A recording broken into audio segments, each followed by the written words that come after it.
श्री स्वामी समर्थ स्वामी आहेत या चॅनलवर आपले स्वागत आहे। आजचा दिवस तुम्हाला खूप चांगला जावो एवढी स्वामींचरणी प्रार्थना। आणि आज या नवीन व्हिडिओला सुरुवात करते।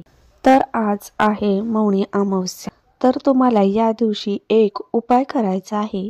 रात्री झोपण्या अगोदर घराबाहेर ही एक वस्तू फेकायची आहे। ती वस्तू कोणती हे पाहण्यासाठी व्हिडिओ शेवटपर्यंत पहा। पौष महिन्यातील अमावस्येला पौष अमावस्या किंवा मौनी अमावस्या असं म्हटलं जातं। हिंदू धर्मात मौनी अमावस्येला मोठं महत्त्व आहे। महाकुंभातील दुसरे शाही स्नान हे मौनी अमावस्येला होते, यामुळे या अमावस्येला मोठं महत्त्व आहे। धार्मिक मान्यतेनुसार मौनी अमावस्येच्या दिवशी पितर जमिनीवर येतात। महाकुंभात स्नान करून पितरांना नैवेद्य दाखवून दान केल्याने पितृदोषापासून मुक्ती मिळते। ग्रहांच्या स्थितीनुसार ठरलेल्या अमृत स्नानाच्या तिथी अत्यंत शुभ आणि पुण्यकारक मानल्या जातात। मौनी अमावस्येला स्नान केल्याने सर्व पापांचा नाश होऊन पुण्य प्राप्त होते। या दिवशी तर्पण, पिंडदान आणि दानाचे महत्त्व आहे। गरजूंना अन्न, वस्त्र, तीळ आणि तूप दान करणे शुभ मानले जाते। मौनी अमावस्येचा दिवस हा श्रद्धा आणि भक्ती आणि सेवेचा संदेश देतो। अत्यंत दुर्मिळ असा योग जुळून आल्याने अमावस्या म्हटलं की वातावरणामध्ये नकारात्मकतेचा प्रभाव सर्वात जास्त असतो। म्हणूनच आपल्याला संध्याकाळी ही एक वस्तू आहे ती बाहेर फेकायची आहे आणि म्हणूनच आपल्या घराची, कुटुंबाची, पतीची, मुलांची प्रगती होणार आहे।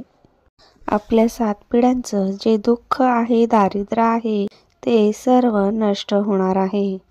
घरातील इडापिडा आहे, दोष आहे ते सर्व नाहीसे होतील। आपल्या घरातील नकारात्मकता आहे ती सर्व निघून जाईल।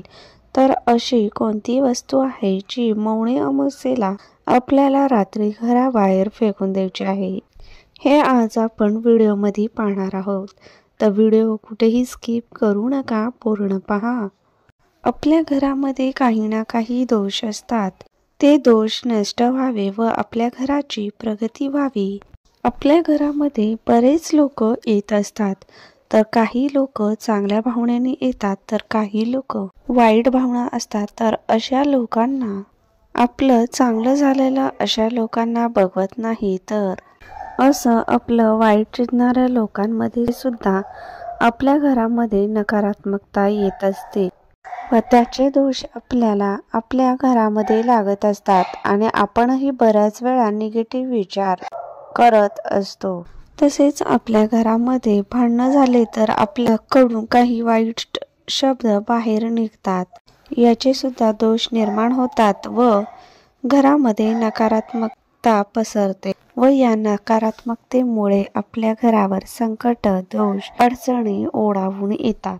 घराची प्रगती होत नाही। घराची प्रगती होत असताना त्यामध्ये काही ना काही अडचणी, बाधा येतात। मग या अडचणी आर्थिकही असू शकतात। घरात आलेला पैसा टिकत नाही किंवा घरातील कर्ती व्यक्ती आहे तिला सतत अडचणींचा सामना करावा लागतो।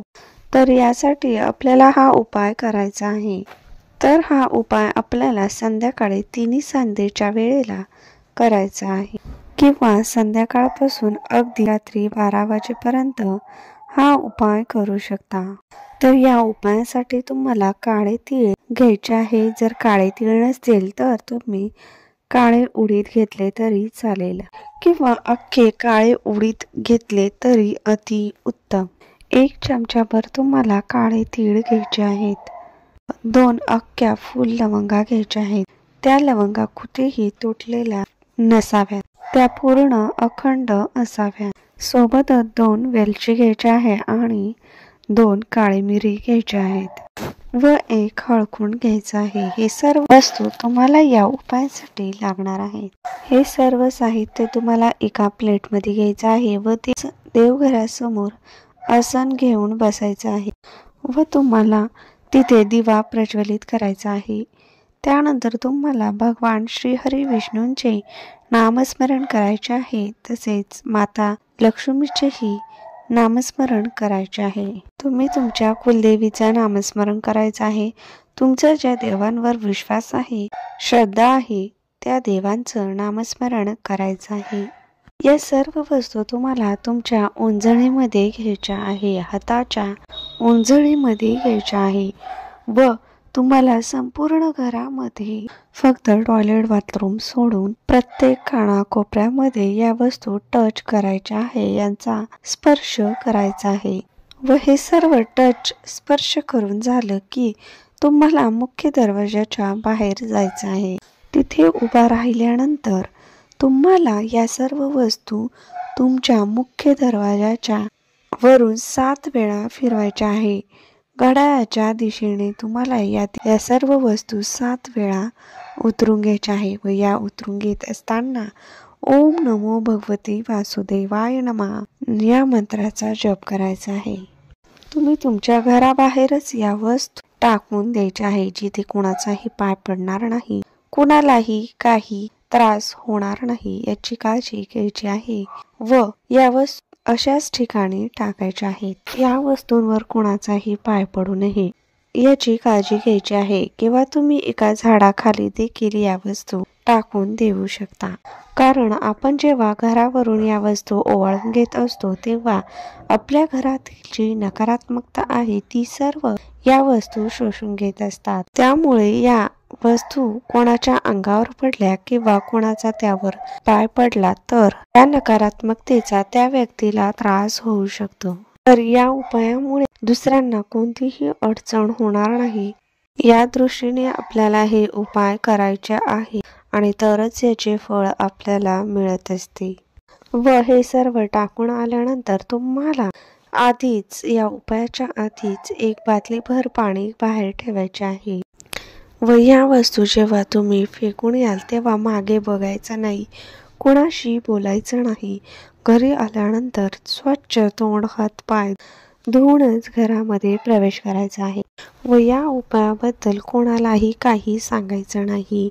घरी आल्यानंतर घरात पुन्हा देवाच्या पाया पडायच्या आहेत व देवांना बोलणं आहे की माझ्या घरातील जी काही नकारात्मकता, ज्या काही अडचणी आहेत त्या दूर होऊन दे.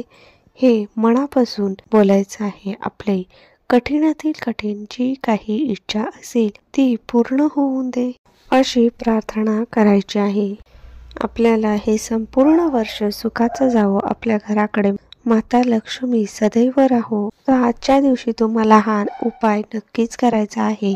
तुमच्या घरातील कलह, कटकटी, अडचणी, दोष, संकट सगळे निघून जातील.